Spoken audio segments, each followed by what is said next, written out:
નમસ્કાર વિદ્યાર્થી મિત્રો, હું ફરીથી લઈને આવી ગયો છું ધોરણ 12 કોમર્સના નામાના મૂળ તત્વ વિષયનું જે આજે બોર્ડનું પેપર હતું એનું સોલ્યુશન. તો જોઈએ આપણે ધોરણ 12 કોમર્સના નામાના મૂળ તત્વનું સોલ્યુશન. હવે જો તમારે આ બધા જ બોર્ડના પેપરના સોલ્યુશન જોવા હોય તો એના માટે આપણી એક જ ચેનલ છે અક્ષરમ પાઠશાલા નામની યુટ્યુબ ચેનલ, જેમાં તમને ધોરણ 10 અને ધોરણ 12 એના તમામ વિષયના બોર્ડના પેપરના સોલ્યુશન મળી જવાના છે. તો તમે યુટ્યુબ ચેનલ ઉપર આ અક્ષરમ પાઠશાલા નામની લોગો ઉપર તમે ક્લિક કરશો તો ત્યાં તમને બધા જ વિડીયો જોવા મળવાના છે. એ સિવાય અમારા વોટ્સઅપ ગ્રુપમાં પણ તમે ક્લિક કરશો તો વોટ્સઅપ ગ્રુપમાં પણ જોડાઈ અને ત્યાં પણ તમે આ વિડીયો નિહાળી શકશો. હવે એવું નહીં કે આ જ વર્ષના બોર્ડના પેપરો તમને એનું સોલ્યુશન જોવા મળવાનું છે, પરંતુ ધોરણ 10 અને ધોરણ 12ના માર્ચ 2017 થી માર્ચ 2026 એટલે કે આ વર્ષ સુધીના તમામ બોર્ડના પેપરો એ તમે ડાઉનલોડ પણ કરી શકશો અને એનું તમે સોલ્યુશન પણ જોઈ શકવાના છો અક્ષરમ પાઠશાલાની યુટ્યુબ ચેનલ ઉપર. તો જોઈએ આપણે આજે જે ધોરણ 12 કોમર્સનું જે નામાનું પેપર હતું એનું આપણે સોલ્યુશન જોશું આજે. જો પહેલા તો વિભાગ એ એમાં 20 એમસીક્યુ છે. તો પહેલો એમસીક્યુ છે કે ભાગીદારોની મૂડી પરનું વ્યાજ એ ભાગીદાર માટે શું છે? સમજો, ભાગીદાર માટે પૂછ્યું છે ભાગીદારોની મૂડી પરનું વ્યાજ. હવે ભાગીદાર પેઢીમાં મૂડી લાવે એટલે પેઢી ભાગીદારની મૂડી પર વ્યાજ ચૂકવે. પેઢી ચૂકવે કોને? ભાગીદારને. તો ભાગીદાર માટે આવક કહેવાય. શું કહેવાય? આવક. તો આમાં જવાબ આવશે ઓપ્શન સી, આવક. બીજો એમસીક્યુ છે કે એ બી સી એનું મૂડીનું પ્રમાણ. ધ્યાન આપજો, અહીંયા પણ ટ્વિસ્ટ છે. મૂડીનું પ્રમાણ આપ્યું છે 1:2:3 અને વર્ષનો વહેંચણી પાત્ર નફો 1,20,000 હોય તો સી ના ભાગે કેટલો નફો મળે? ધ્યાન આપજો, ઘણા વિદ્યાર્થીઓ ઉતાવળમાં નફો આ મૂડીના પ્રમાણમાં વેચી દીધો હશે, પરંતુ અહીંયા મૂડીનું પ્રમાણ આપણને આપ્યું છે, નફા નુકસાનનું કોઈ પ્રમાણ આપ્યું નથી. નફો તો હંમેશા નફા નુકસાનના પ્રમાણમાં વેચાય. તો નફા નુકસાનનું પ્રમાણ નથી આપ્યું તો 1:1:1 ત્રણેયનું 1:1 ગણાય. તો સી નો નફો કેટલો થાય? 1/3. તો કુલ નફો જે છે 1,20,000 ગુણ્યા 1/3 બરાબર 1,20 ને 3 વડે ભાગો એટલે જવાબ આવશે 40,000. તો આપણો જવાબ છે ઓપ્શન બી, 40,000. ત્યાર પછી ત્રીજો એમસીક્યુ છે કે પાઘડી એ કયા પ્રકારની મિલકત છે? આ તો સૌ કોઈને આવડે, પાઘડી અદ્રશ્ય મિલકત છે. પાઘડી કેવી મિલકત છે? અદ્રશ્ય મિલકત છે. ચલો આગળ ચોથો એમસીક્યુ છે કે જ્યારે પેઢીમાં દર વર્ષે નફો વધતો જોઈએ ત્યારે કઈ પદ્ધતિ મુજબ પાઘડી માટે નફાની ગણતરી કરવી વધુ હિતાવહ છે? તમને શું કીધું છે? દર વર્ષે નફો વધતો જોઈએ, વધઘટ નથી થતી, દર વર્ષે નફો વધતો જોઈએ તો તમે કઈ પદ્ધતિથી પાઘડી શોધશો અથવા કઈ પદ્ધતિએ નફાની ગણતરી કરી અને પાઘડી શોધશો? તો નિયમ છે કે સતત જો નફો વધતો હોય અથવા સતત નફો ઘટતો હોય તો ભારિત સરેરાશનો ઉપયોગ કરવો હિતાવહ છે. બરાબર. આપણે બે પદ્ધતિના નામ અહીં આપેલા છે. પાઘડીની કુલ 4 પદ્ધતિ છે, એમાં વાર્ષિક વૃદ્ધિ દર કે ચક્રવૃદ્ધિ દર આવી કોઈ પાઘડીની પદ્ધતિ નથી. બે પદ્ધતિ છે અહીંયા, સાદી સરેરાશ ને ભારિત સરેરાશ. એ સિવાય અધિક નફાની અને નફાને મૂડીકૃત કરવાની. આ 4 કુલ પદ્ધતિઓમાંથી 2 ના નામ આપ્યા. હવે બે માટે નિયમ છે. સાદી સરેરાશ પદ્ધતિનો ઉપયોગ ક્યારે થાય? નફામાં વધઘટ થતી હોય ત્યારે. જ્યારે નફો સતત વધતો હોય કે નફો સતત ઘટતો હોય તો ભારિત સરેરાશનો ઉપયોગ હિતાવહ છે. ચલો ત્યાર પછી એમસીક્યુ પાંચમો છે કે ભાગીદારી પેઢીના પુનર્ગઠન વખતે પાકા સર્વેમાં દર્શાવેલ એકત્રિત નફો ક્યાં દર્શાવવામાં આવે છે? સમજો, એકત્રિત નફો કીધો છે. ભાગીદારી પેઢીનું આપણે પુનર્ગઠન કરીએ ત્યારે પાકા સર્વેમાં નફા નુકસાન ખાતાની જમા બાકી એટલે કે નફો આપ્યો હોય તો એ ક્યાં દર્શાવવામાં આવે?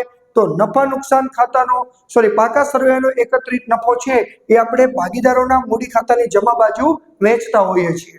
બરાબર, તો જવાબ આવશે ભાગીદારોના મૂડી ખાતાની જમા બાજુ, ઉધાર બાજુ નહીં આવે કારણ કે નફો કીધો છે. રેડી, નફો હંમેશા જમા બાજુ વેચાય. ત્યાર પછી છઠ્ઠો એમસીક્યુ છે કે ભાગીદારી પેઢીનું પુનર્ગઠન થાય ત્યારે ખાલી જગ્યા બનાવવામાં આવે છે.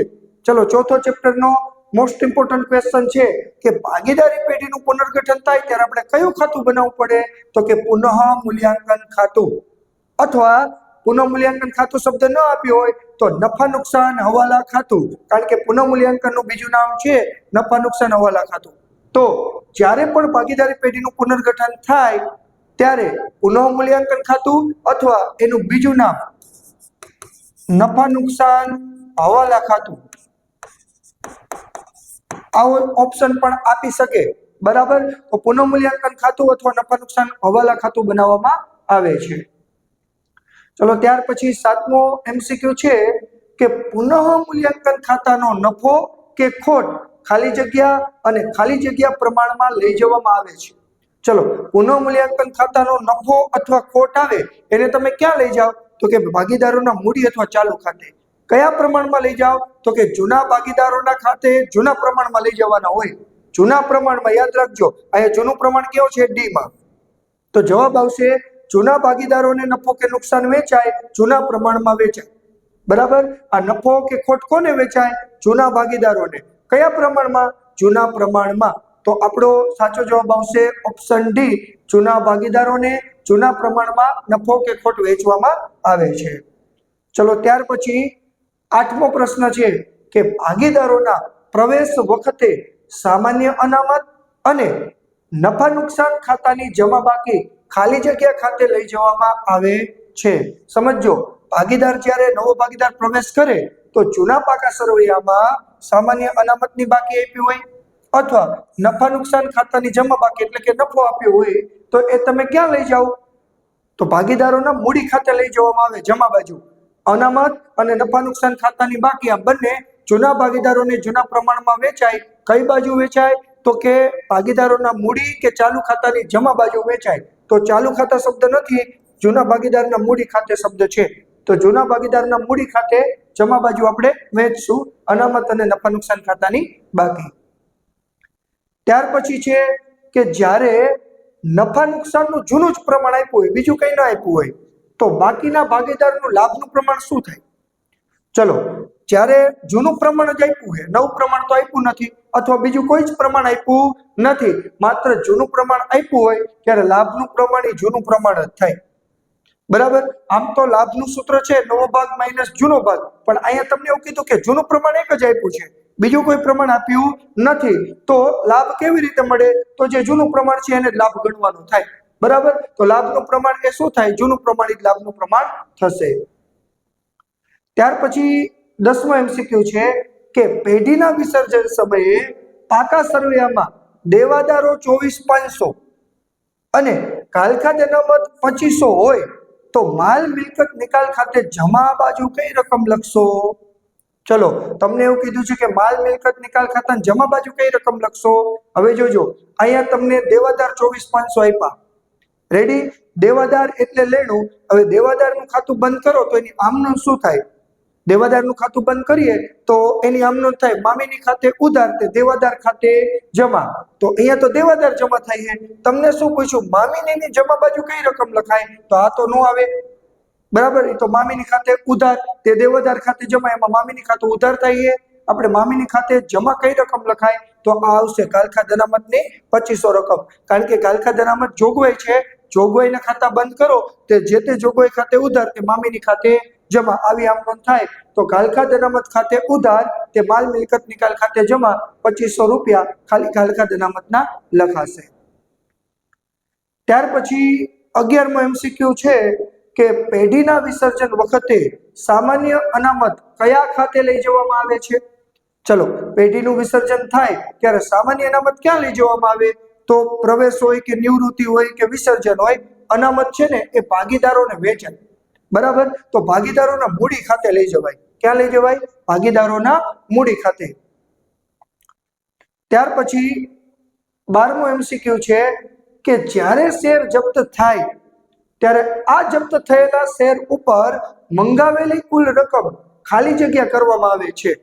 ચલો, જ્યારે પેઢી કોઈ શેર હોલ્ડરોના શેર જપ્ત કરે ત્યારે એની આમનો શું થાય? ખાલી આમનો તમે વિચારો ને તો આનો જવાબ મળી જાય કે જ્યારે પેઢી કોઈ પણ શેર હોલ્ડરના શેર જપ્ત કરે ત્યારે આમનો શું થાય? તો કે શેર મૂડી ખાતે ઉધાર, તે શેર જપ્તી ખાતે જમા અને તે મળવાના બાકી હપ્તા ખાતે જમા. બરાબર. જ્યારે કંપની શેર હોલ્ડરના શેર જપ્ત કરે ત્યારે આમનું શું થાય? શેર મૂડી ખાતે ઉધાર, તે શેર જપ્તી ખાતે જમા અને તે મળવાના બાકી હપ્તા ખાતે જમા. તો શેર મૂડી ખાતે ઉધાર ક્યાં છે? આ રહ્યું ઓપ્શન ડી. શેર મૂડી ખાતે ઉધાર કરવામાં આવે. રેડી? ચલો, નેક્સ્ટ 13મો MCQ છે કે કંપનીને શેરના જાહેર ભરણા માટે કોની સંમતિ લેવી પડે? કંપનીને જાહેર ભરણા માટે કોની સંમતિ લેવી પડે? તો સેબીની સંમતિ લેવી પડે. સેબી નામની જે સંસ્થા છે, security exchange board of India, તો એની સંમતિ લેવી પડે છે. ત્યાર પછી 14મો પ્રશ્ન છે કે ડિબેન્ચર કેટલા ટકા વટાવથી બહાર પાડી શકાય? તો બોર્ડ ઓફ ડિરેક્ટર દ્વારા નક્કી કરેલ દરે ડિબેન્ચર એ વટાવથી બહાર પાડી શકાય છે. કેટલા ટકા એના માટે કોઈ ફિક્સ નથી, પણ બોર્ડ ઓફ ડિરેક્ટર જે નક્કી કરે એ દરે કંપની ડિબેન્ચર એટલા વટાવથી બહાર પાડી શકે છે. 15મો પ્રશ્ન છે કે નીચેનામાંથી કયું વિશ્લેષણ સમય આધારિત વર્ગીકરણ? સમય આધારિત કીધું. ચલો, આમાં સમય કોણ બતાવે? બાહ્ય વિશ્લેષણ, આડું વિશ્લેષણ, ઊભું વિશ્લેષણ. આમાં કે સમય ન જો ટૂંકો ગાળો એ સમય કહેવાય, લાંબો ગાળો ટૂંકો ગાળો એ સમય કહેવાય. તો સમય આધારિત વર્ગીકરણ કયું વિશ્લેષણ દર્શાવે? ટૂંકા ગાળાનું વિશ્લેષણ એ સમય આધારિત વર્ગીકરણ દર્શાવે છે. ત્યાર પછી એક કંપનીના ચાલુ વર્ષના ખર્ચાઓ 6 લાખ રૂપિયા છે અને તેમાં પાછલા વર્ષની સરખામણીમાં 20% વધારો થયો હોય તો પાછલા વર્ષના ખર્ચા કેટલા થશે? ત્રિરાશિથી તમે આનો જવાબ મેળવી શકો. જો શું કીધું છે? ચાલુ વર્ષના ખર્ચા 6 લાખ અને પાછલા વર્ષ કરતા ચાલુ વર્ષમાં એ ખર્ચામાં 20% વધારો થયો. બરાબર. તો પાછલા વર્ષના ખર્ચા કેટલા? તો જો ચાલુ વર્ષે 20% વધારો થયો એટલે 120, 100 માં 20% કરીએ તો 120. તો 120 એ ખર્ચા 6 લાખ, તો 100 એ કેટલા? આ તમે ત્રિરાશિ કરો, 6 લાખ ગુણ્યા 100 ભાગ્યા 120, તો જવાબ આવશે 5 લાખ રૂપિયા. બરાબર. પાછલા વર્ષના ખર્ચા કેટલા હશે? 5 લાખ રૂપિયા હશે. આ રીતે તમે ત્રિરાશિ કરીને આનો જવાબ મેળવી શકો છો. હવે નીચેનામાંથી કઈ બાબત અંગે ગુણોત્તર દિવસમાં શોધી શકાય? ચલો, ગુણોત્તર આપણા જે 14 ગુણોત્તર છે એમાં કયા ગુણોત્તર તમને દિવસમાં મળે? દેવાદારનો ગુણોત્તર અને લેણદારનો ગુણોત્તર. હવે એમાં દેવાદાર લેણદારનું નામ નથી આપ્યું, પણ હવે આપણે ઓપ્શન વિચારીએ.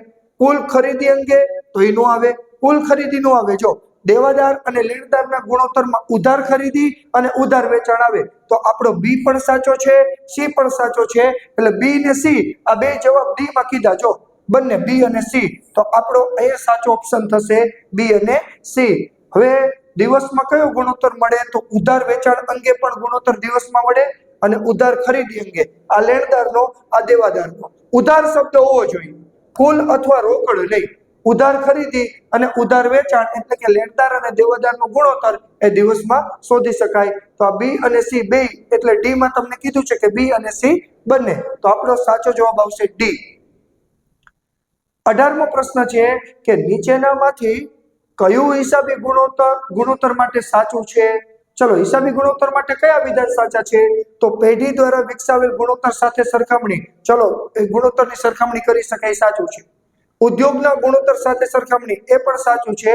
હરીફોના ગુણોત્તર સાથે સરખામણી, એ પણ સાચું. એટલે કે ઉપરના બધા, ઉપરના 3 વિધાનો એ હિસાબી ગુણોત્તર માટે સાચા સાબિત થાય છે. એટલે ઉપરના બધા જવાબ આવશે. ત્યાર પછી રોકડ સમકક્ષની ખાલી જગ્યા. ચલો, રોકડ સમકક્ષ પાઠ્યપુસ્તકનો 2 MCQ છે. રોકડ સમકક્ષની ઉચ્ચ પ્રવાહિતતા હોય. રોકડ સમકક્ષની કેવી પ્રવાહિતતા હોય? ઉચ્ચ પ્રવાહિતતા હોય છે. તો એમાં જવાબ આવશે ઓપ્શન એ, ઉચ્ચ પ્રવાહિતતા હોય છે. ત્યાર પછી અહીંયા જોજો, ગયા વર્ષની સરખામણીમાં ચાલુ વર્ષે પાઘડીની રકમ ઘટે. ગયા વર્ષ કરતા ચાલુ વર્ષે પાઘડી ઓછી થાય, પાઘડીની રકમ ઘટે, તો આનો સીધો જ મતલબ એવો થાય કે પાઘડી આપણે માંડી વાળી છે. પાઘડીની રકમ ઘટે તો પાઘડી માંડી વાયડી કહેવાય. વધે ઘટે આ શબ્દ આપણા માટે ઇમ્પોર્ટન્ટ છે, તો એ શબ્દ આપણે ખાસ જોવાના રહેશે. તો આ પ્રકારના આપણા 20 MCQ એ આ રીતે જવાબ એના આવે છે. ત્યાર પછી આપણે વિભાગ બી એને પણ સોલ્વ કરવાનો પ્રયત્ન કરીએ. વિભાગ બી માં એક વાક્યના કુલ 10 પ્રશ્ન છે, તો એને પણ આપણે ફટાફટ સોલ્વ કરીએ. પહેલો પ્રશ્ન છે કે ભારિત સરેરાશ નફો કોને કહેવાય? તો આપેલ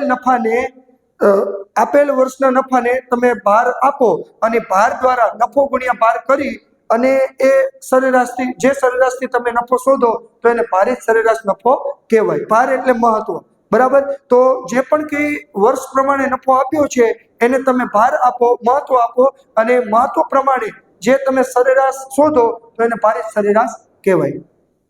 ત્યાર પછી છે લાભનું પ્રમાણ કોને કહેવાય? લાભનું પ્રમાણ એટલે શું? તો નફા નુકસાન ફાળવણીના પ્રમાણમાં બદલાવ આવે, એટલે નફા નુકસાન ફાળવણીના પ્રમાણમાં ફેરફાર આવે અને એમાં પહેલા કરતા વર્તમાનમાં જો જે ભાગીદારને નફો વધુ મળે, એટલે કે નફા નુકસાનનું પ્રમાણ એનું વધે તો એને લાભ કર્યો કહેવાય. તો લાભનું પ્રમાણ આ રીતે સમજાવી શકાય છે. 23મો પ્રશ્ન છે કે નફા નુકસાન હવાલા ખાતું ક્યારે બનાવવું પડે અને શા માટે ખોલવું પડે? નફા નુકસાન હવાલા ખાતું એટલે પુનઃમૂલ્યાંકન ખાતું. પુનઃમૂલ્યાંકન ખાતું ક્યારે બનાવવું પડે? તો ભાગીદારના પુનર્ગઠન સમય, એટલે કે ભાગીદાર પ્રવેશ કરે, નિવૃત્ત થાય, મૃત્યુ પામે ત્યારે આપણે નફા નુકસાન હવાલા ખાતું બનાવવું પડે. શા માટે? તો કોઈ પણ ભાગીદારને કોઈ ગેરરીતિથી લાભ ન મળે કે ગેરરીતિથી નુકસાન ન જાય એ માટે આપણે નફા નુકસાન હવાલા ખાતું બનાવવું પડતું હોય છે. 24મો પ્રશ્ન છે કે ભાગીદારી પેઢીના વિસર્જનની રીતો જણાવો. તો ભાગીદારી પેઢીના વિસર્જનની 2 રીતો છે. પહેલી રીત છે સામાન્ય વિસર્જન અને બીજું અદાલત દ્વારા વિસર્જન. તો 2 રીત છે વિસર્જનની. ત્યાર પછી 25મો પ્રશ્ન છે કે પેઢીના વિસર્જન સમયે પાકા સર્વેમાં દર્શાવેલ પ્રોવિડન્ટ ફંડની બાકીનો નિકાલ કેવી રીતે કરશો? ચલો, જ્યારે પેઢીનું વિસર્જન થાય ત્યારે આ પ્રોવિડન્ટ ફંડની તમને બાકી આપી હોય તો એનો નિકાલ કેવી રીતે થાય? પ્રોવિડન્ટ ફંડ એક જોગવાઈ છે, તો એનો નિકાલ, તો એના નિકાલ માટે તમારે આમ નોંધ લખવાની છે. આમ નોંધ શું થાય? તો પ્રોવિડન્ટ ફંડની જનરલી જમા બાકી હોય, વિસર્જન સમયે આપણે એની આમ નોંધ કરીએ ત્યારે પ્રોવિડન્ટ ફંડ ઉધાર થાય અને મામીની ખાતું જમા થાય. તો એની આમ નોંધ થાય પ્રોવિડન્ટ ફંડ ખાતે ઉધાર, તે માલ મિલકત નિકાલ ખાતે જમા. આ રીતે એનો નિકાલ કરી શકાય. 26મો પ્રશ્ન ડિબેન્ચર હોલ્ડર કોને કહેવાય? ચલો, ડિબેન્ચર હોલ્ડર એટલે કોણ? તો જે વ્યક્તિઓ, જે રોકાણકારો એ કંપનીમાં રોકાણ કરી અને ડિબેન્ચર ખરીદે છે, તો ડિબેન્ચર ખરીદનાર દરેક વ્યક્તિ એ ડિબેન્ચર હોલ્ડર કહેવાય. બરાબર.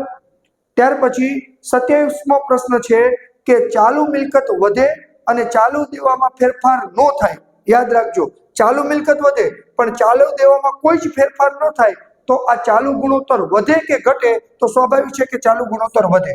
બરાબર. એક જ શબ્દમાં તમારે જવાબ લખવાનો હતો કે ચાલુ ગુણોત્તર એ વધે છે. 28મો પ્રશ્ન છે કે તરલતાનો ગુણોત્તર શું દર્શાવે? તરલતાનો ગુણોત્તર છે એ ટૂંકા ગાળાની સદ્ધરતા દર્શાવે છે. તરલતાનો ગુણોત્તર છે એ ટૂંકા ગાળાની શું દર્શાવે છે? સદ્ધરતા દર્શાવે છે.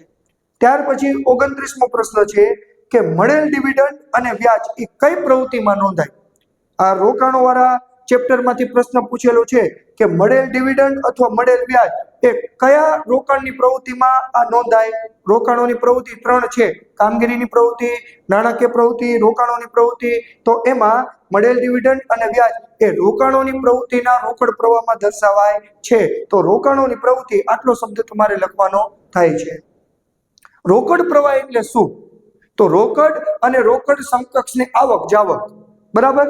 રોકડ પ્રવાહ એટલે રોકડ તથા રોકડ સમકક્ષની આવક જાવક, એને આપણે રોકડ પ્રવાહ કહી શકીએ. તો આ પ્રકારે વિભાગ બી એના આ પ્રકારે આપણે પ્રશ્નના જવાબ આપવાના હતા. તો કોના કેટલા પ્રશ્ન સાચા છે? વિભાગ એ માં કેટલા MCQ સાચા છે? વિભાગ બી માં કેટલા ટૂંકા પ્રશ્ન સાચા છે? એ જરૂરથી કોમેન્ટમાં જણાવજો. આ પ્રકારનું એકદમ એવરેજ પેપર હતું આજનું એકાઉન્ટનું. તો આ પ્રકારે આપણે એનું સોલ્યુશન કર્યું છે. ઓકે, આભાર.